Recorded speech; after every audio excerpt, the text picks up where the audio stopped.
Francis Petre, from Wikipedia, the free encyclopedia, www.wikipedia.org, recorded May 4th, 2005. Table of Contents. Introduction. Early life. Architectural career. St. Dominic's Priory. Cathedrals. St. Joseph's Cathedral. Cathedral of the Sacred Heart. Cathedral of the Blessed Sacrament.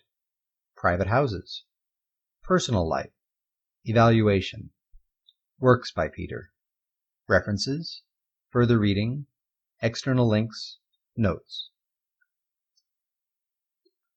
Introduction. Francis William Petre, known as Frank, born August 27, 1847, died December 10, 1918, was a prominent New Zealand-born architect based in Dunedin. Before his time, 19th century New Zealand architecture was dominated by an almost institutionalized Gothic revival style favored by the British Empire for its far-flung colonies.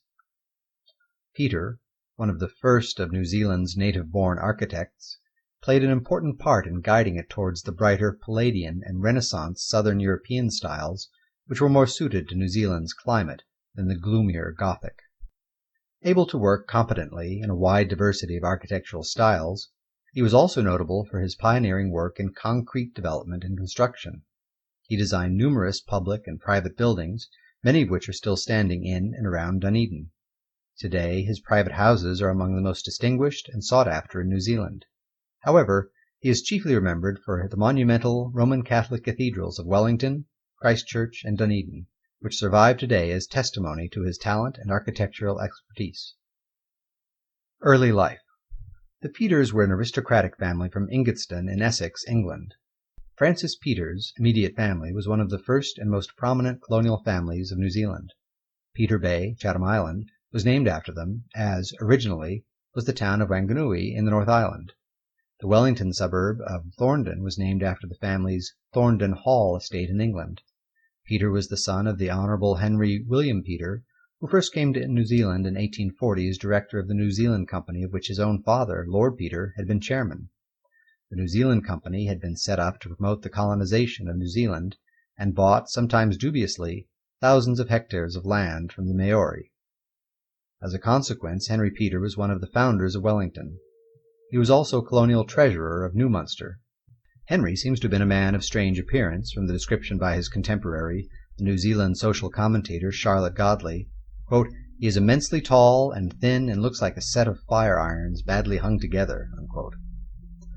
Francis Petre was born in 1847 at Petone, today a suburb of Lower Hutt in the North Island, which was one of the earliest British settlements in New Zealand. In 1855, in the then British colonial tradition, Petre was sent to England to be educated. He attended the Mount St. Mary College in the north of England, where he was taught by the Jesuits. After 4 years, he left to attend the Royal Naval College, then at Portsmouth. The college moved to Greenwich in 1869. Finding himself unsuited to a naval career, he pursued his education in France, where he attended the charismatic priest Benoit Haffreng's college at Boulogne-sur-Mer. Returning to England, he completed his education at Ushaw College, Durham. Members of British aristocratic families at this time seldom had to earn a living, as they would generally be possessed of a private income and enter one of the military services or the church. However, as the third son of the younger son of a peer, it was always clear that Petre would have to provide his own income, and consequently he was apprenticed from 1864 to 1869 to Joseph Samuda of London, a shipbuilder and engineer. Here he received his training in the techniques and skills of concrete manufacturing, which he was to employ with great acclaim in his later architectural career. Circa 1869, Petre qualified as an architect and engineer, and after a brief period in private practice in London working for architect and engineer Daniel Cubitt Nichols, he returned to New Zealand in 1872. He was then employed as an engineer by railway contractors Brogden and Sons. During this period he oversaw the construction of both the Blenheim-Picton and the Dunedin-Balclutha railway lines, as well as the draining of the Tiree Plains, and the construction of tunnels on the Central Otago Railway, some of which are today open to the public as part of the Otago Central Rail Trail. When these tasks were completed, he set up his own practice as an engineer and architect in Liverpool Street, Dunedin. Architectural career. From 1875, Petre seems to have devoted his life to architecture, in particular ecclesiastical architecture.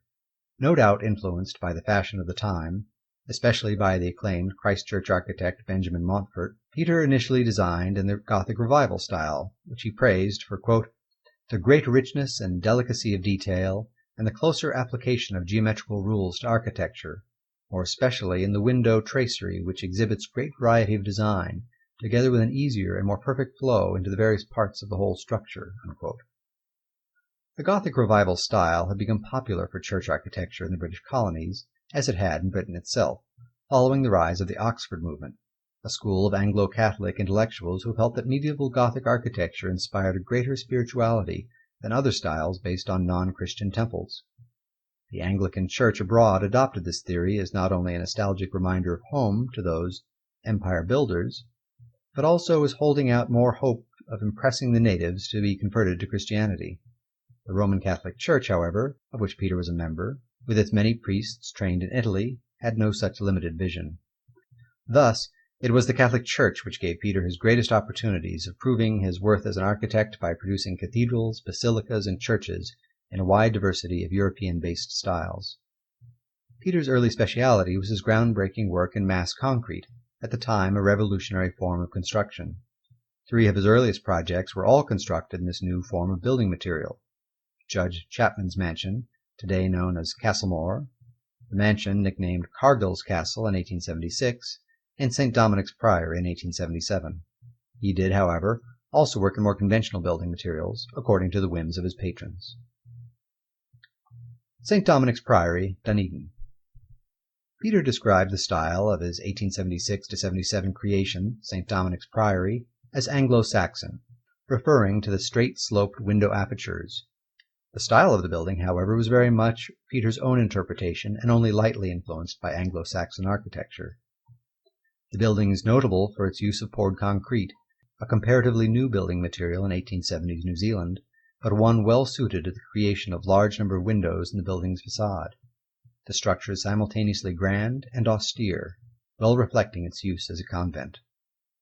St. Dominic's Priory was the largest unreinforced concrete building in the southern hemisphere, steel reinforcing being then an unknown construction method, and earned Petre the lasting nickname of Lord Concrete. Cathedrals. F. W. Petre designed 3 of New Zealand's cathedrals, each distinguished by a different architectural style. 1878, St. Joseph's Cathedral, Dunedin. While Petre designed many churches, schools, public buildings, and private houses, his largest and most grandiose design, the Roman Catholic Cathedral at Dunedin, was never fully completed. The entrance facade and the nave are the original design, and display the cathedral as a prime example of Gothic Revival architecture. Today, St. Joseph's Cathedral, which stands next to St. Dominic's Priory, seems reminiscent of many of the great Gothic cathedrals of Europe, with its twin towers and central rose window. Westminster Abbey and Notre Dame come to mind. Petre's original intention, however, was for a mighty structure, with the twin towers dwarfed by a huge spire some 60 meters, 200 feet in height, which would have resulted in one of the most magnificent cathedrals in the southern hemisphere. In the event, the project was curtailed by a prudent Roman Catholic diocese reluctant to incur unnecessary debt.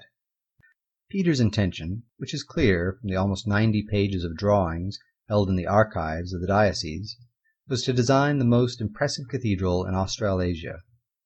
The completed church is only a fraction of the size originally planned. Even without its intended spire and chancel, it is still an impressive edifice. Construction work began in 1878, and the building was consecrated in 1886. Its construction is notable for its foundations. 40 massive concrete piles, each over 1.2 meters, 4 feet in width, sunk 10 meters, 35 feet into the ground, giving the cathedral a firm foundation on volcanic bedrock. The nave is 24 meters, 80 feet in length, and 16 meters, 52 feet in height. The walls of the cathedral are in black basalt, with cornices of white Oamaru stone, a style for which Dunedin and Christchurch architecture is noted. See also Dunedin Railway Station. Petre was later to have 2 further opportunities at cathedral design, but St. Joseph's was to remain his largest work in the Gothic style. 1901, Cathedral of the Sacred Heart, Wellington. That Wellington's principal Roman Catholic cathedral is today a small but quite perfect Romano-Grecian temple is entirely the result of chance. The Sacred Heart Basilica, now a cathedral, was originally designed and conceived as a church to mark the site of the fire-gutted St. Mary's Cathedral. Petre had strong family connections to this site, as it and an adjacent plot, now the site of St. Mary's College, had been given to the Roman Catholic Church by his father and grandfather. The original cathedral, a grandiose Gothic structure complete with flying buttresses, had been built in 1850, but was destroyed by fire in 1898. Within 2 days, Petre had been asked to design a new church on the site. A decision was taken, however, to build the new cathedral nearer the more densely populated areas of Wellington, Tiaro, and Newtown. Petre later published plans for this cathedral in 1903, describing his proposed structure as, quote, Roman, bordering on to Florentine Renaissance, treated liberally, unquote. Sadly, this cathedral project never came to fruition, but what was quickly constructed was the church or basilica of the Sacred Heart on the raised cathedral site. Architectural dictates of the day, issued in the 19th century by such architects as Pugin, and strictly adhered to by the recently deceased prominent New Zealand architect Benjamin Mountfort, decreed that only Gothic was suitable for Christian worship. Ignoring these rules, Petre daringly designed the new church in the Palladian style, which had only a few years before been considered almost heretical for worship. In 1901, when the church was designed, Petre's use of the Palladian as a style for such a high-profile building would have been unthinkable. The design was theatrical in the extreme. The imposing principal facade of Oamaru stone consisted almost solely of one huge portico constructed of 6 Ionic columns, while the facade was crowned by a high pediment more in the style of Vitruvius than Palladio, and behind the great facade stretched the single body of the church, with the remaining facades in a less severe Romanesque style. Considering that his brief was that a, quote, serviceable church and brick should be erected on the site of the old cathedral, unquote, it is amazing that such an almost avant-garde style should have been permitted. The completed structure would not have been out of place in 17th century or 18th century Rome or Venice. The classically simple interior of the church continued the Palladian theme. The large nave was colonnaded, with the Ionic column supporting a clerestory of arch-topped windows, while the chancel was approached through an enormous arch which mirrored the Palladian Serlian arch, providing theatre and drama at the high altar. The flat, compartmentalized ceiling is a more restrained version of that of the church of Santa Maria dei Miracoli in Venice. Unfortunately, the church's twin bell towers had to be removed following an earthquake in 1942. The cost of the new church was taken from funds intended for the construction of the new cathedral, thus delaying that project. After 70 years of delays, the intention to build the new cathedral was finally abandoned. In 1984, following new enlargements and additions, Petre's Church of the Sacred Heart was reconsecrated as Wellington's principal Roman Catholic cathedral. 1904 Cathedral of the Blessed Sacrament, Christchurch. Of all Petre's many designs, the most outstanding is usually considered to be the Roman Catholic Cathedral of the Blessed Sacrament in Christchurch, commonly known as the Christchurch Basilica, his largest completed work. Commenced in 1901, it replaced a smaller wooden church designed by Benjamin Mountfort, which had been in use since 1864. The cathedral was officially opened on the 12th of February 1905, a mere 4 years after construction began.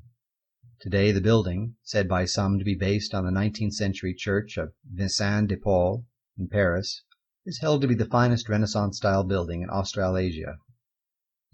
Forsaking Mountfort's 19th century Gothic, Petre designed the new church in a Renaissance, Italian basilica style, albeit with one major exception. Ignoring Renaissance convention, Petre obtained a greater visual impact by siting the Italianate green copper-roofed dome not above the cross-section of the church, as in St. Peter's in Rome, but directly above the sanctuary. In Petre's opinion, this design element, coupled with the Byzantine altar apse, added extra grandeur and theatre to the high altar. The nave and the chancel roofs were supported by colonnades of Ionic columns, and the entrance facade of the cathedral was flanked by twin towers in the manner of many of Europe's great Renaissance churches. The central pediment, is in the style of Sebastiano Serlio.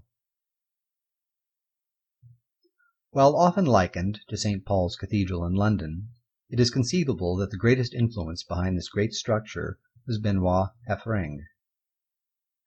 During Peter's formative years studying under Haffring in France, Haffring had been the driving force of the reconstruction of the Cathedral of Notre-Dame in Boulogne-sur-Mer, a French cathedral that has a very similar plan to that of the Blessed Sacrament, including the controversial siting of the dome over the altar rather than the center of the cathedral. The cathedral, constructed of concrete sheathed in Amaru limestone, was widely acclaimed, causing the famous author George Bernard Shaw to describe Petre as a, quote, New Zealand Brunelleschi, unquote. 50 men were employed on the site, and in excess of 120,000 cubic feet, 3,400 cubic meters of stone, 4,000 cubic feet, 110 cubic meters of concrete, and 90 tons of steel were used in the construction. Problems with finding suitable stone for the construction of such a large structure caused financial difficulties during the construction, and a special bill was pushed through Parliament by then Premier Richard Seddon in order to aid with the financing of the building. The total cost to the Roman Catholic diocese was £52,000. Private houses. The styles in which F.W. Petre designed his private houses were as diverse as those of his cathedrals and churches. It seems that, unlike many notable architects, he designed according to the wishes of his clients. Those who wanted a castle received a castle, and those who wished for a small mansion disguised as an English Tudor cottage were equally fortunate. A large private residence designed by Petre can be found in Lovelock Avenue, Dunedin. It was originally built for Judge Chapman in 1875 and christened Woodside, though it has been known throughout much of its history as Castle Amore. This imposing structure sits on the slopes of Dunedin's botanical gardens close to the University of Otago, and is a triumph of restraint. The castle atmosphere is there, almost a Scottish baronial castle, but the battlements are merely hinted at by stepped gables. Large bay windows, allowing light to flood in, again merely hint at the Gothic. One has to study them closely to perceive that they consist of a series of lancet-type windows. The large octagonal chimneys reflect the design, rather than being an ostentation. This design could have been a grim, bombastic, faux castle, yet appears as a comfortable dwelling complete with loggia and conservatory. A lesser architect might not have been able to resist the addition of a small turret or pinnacle. Petre's ingenuity lay in knowing how to mix large windows and more comfortable features with the medieval, and then ascertaining the exact moment to halt the Gothic theme before it became a pastiche of the original. In this way Petre was referring in a modest way to the original Gothic revival period as conceived by such architects as James Wyatt, rather than the later Gothic after it had fallen under the ecclesiastical Anglo-Catholic influences of such architects as Augustus Pugin in England and Benjamin Mountfort in New Zealand. One of Petre's abilities was that he could vary his style of architecture. In 1883 he built a mansion in Christchurch known as Lanmeys for a local merchant.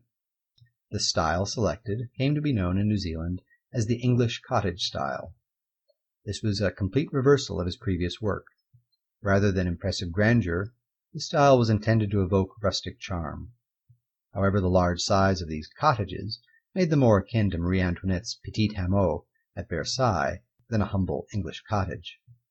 Similar in nature to the work of George Devey at the same time in England, the style was a form of idealized Tudor with half-timbered black beams set into white painted walls beneath beamed gables and tiled roofs. This form of design eventually became very popular in England from circa 1910. Two of Petre's English cottages still exist close to each other in Cliffs Row, Dunedin, overlooking the sea in the suburb of St. Clair. Pinner House is a perfect example of this traditional style, adapted for the brighter and warmer southern climate, with large windows and verandas. Ironically, a third house in this style, Petre's own residence, which was located directly opposite Pinner House, no longer exists. Personal life. The construction of one of his first large houses, the folly-like Cargill's Castle, for Edward Bowes Cargill, a local politician and later mayor of Dunedin, had a romantic connection for Petre. While designing the mansion, he fell in love with Cargill's daughter, Margaret. After a difficult courtship, due to Petre's staunch Catholicism, and the Cargill family's equally staunch Presbyterianism, the couple were eventually permitted to marry, the marriage taking place in the castle's principal salon shortly after its completion in 1877. Sadly, the building itself was gutted by fire in the 1940s and is today a preserved ruin. Petre and his wife had 13 children. Petre himself had been the third child of 16. In 1903, Petre was appointed consular agent for Italy in Dunedin following the death of Edward Cargill. He was a founder member of the New Zealand Institute of Architects, was elected a fellow in 1905, and was president of the institute in 1907 to 1908. Unusually for a man at the peak of his profession, Petre was known as congenial and popular. He died at Dunedin in December 1918, following 42 years of architectural practice, and was buried at the Andersons Bay Cemetery, Dunedin. Evaluation. For an architect, Dunedin was an exciting place to be in the late 19th century due to its great prosperity and subsequent expansion just before and after the turn of the 20th century, these being largely the result of the Central Otago gold rush of the 1860s and the subsequent development of the refrigerated meat export trade. Petre certainly did not obtain his many important commissions because of a void of alternative architects. The equally versatile architect R. A. Lawson was responsible for several important buildings in the city, including the neoclassical ANZ building and the Gothic Revival Presbyterian First Church. W. B. Armson designed the Italian Renaissance Bank of New Zealand building in 1879, and George Troup was responsible for the magnificent Dunedin railway station. Nor did Petre obtain work, with the possible exception of the Sacred Heart Basilica at Wellington, because of his family connections. On the contrary, his Catholicism, at the height of the British Empire, possibly lost him more ecclesiastical commissions than those for which he was ever engaged. What stood out was his engineer's practicalities at overcoming almost impossible difficulties. St. Joseph's Cathedral was actually built not only on the side of a hill, but also in a gully. His pioneering work with concrete and steel was of enormous value in a country where earthquakes were a constant risk. Petre's buildings, in whatever style, all have one common denominator, an attention to the smallest detail. It was said that his drawings of stones, window traceries, arches, and ornamentation were so precise that stonemasons could execute his intentions from one single drawing. It is this attention to detail which is outstanding, whether the simple carving on the capital of an Ionic column or the heavy ornate work on the monumental corbel of a Gothic design.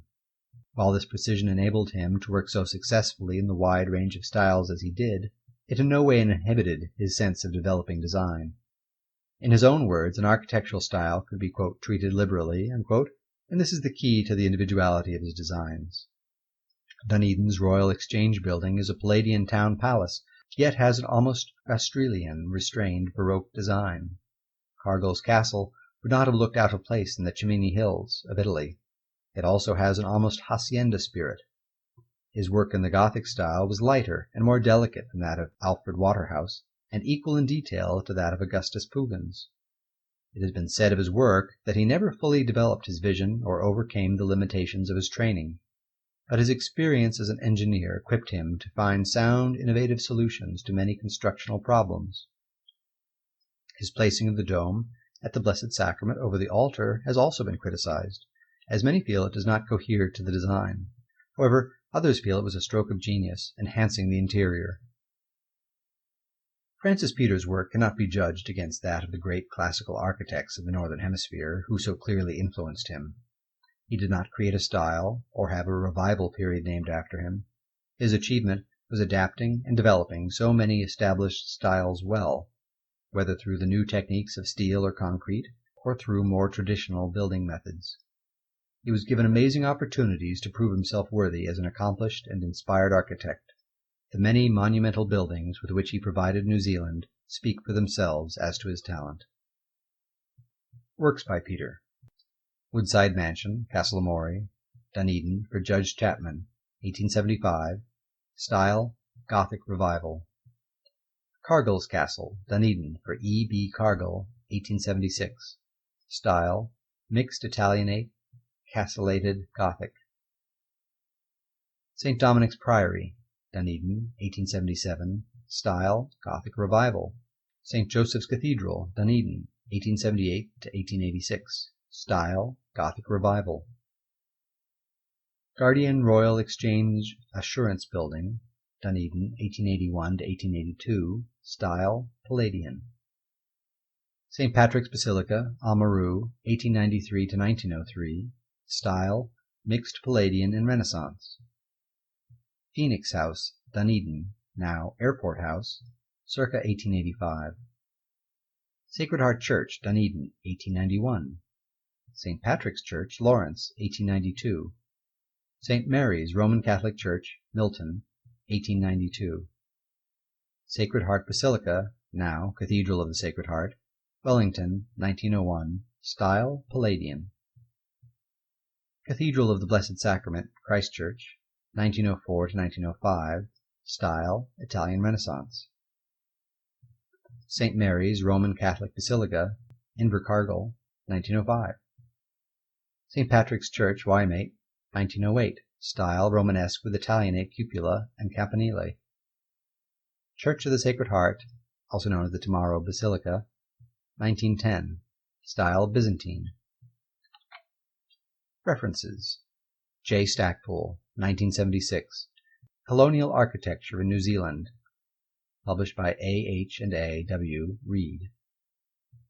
D. B. Wynne Williams, 1982. The Basilicas of F. W. Petre. Master of Arts thesis, University of Canterbury. Dictionary of New Zealand Biography, Volume 2, 1870 to 1900, published 1993. H. Knight and N. Wales, 1988. Buildings of Dunedin. Published in Dunedin by John McIndoe Limited.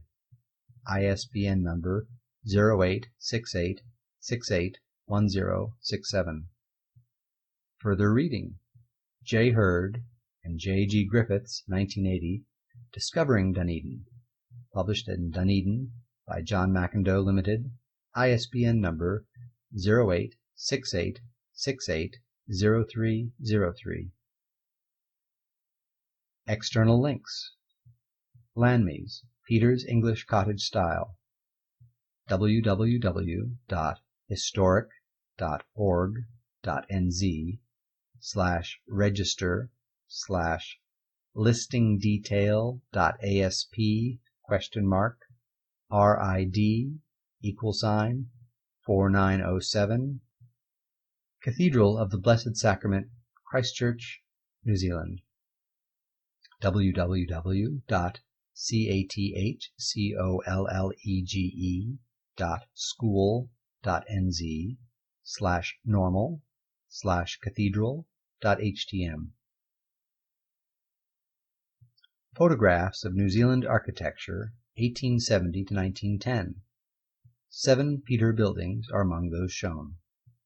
www.ucnet.pe.kr/new%20 Zealand /English-new%20 Zealand -04-PROSPERTY.htm. Recorded May 4th, 2005. This sound file and all text in the article are licensed under the GNU Free Documentation License, available at www.gnu.org/copyleft/ftl.html.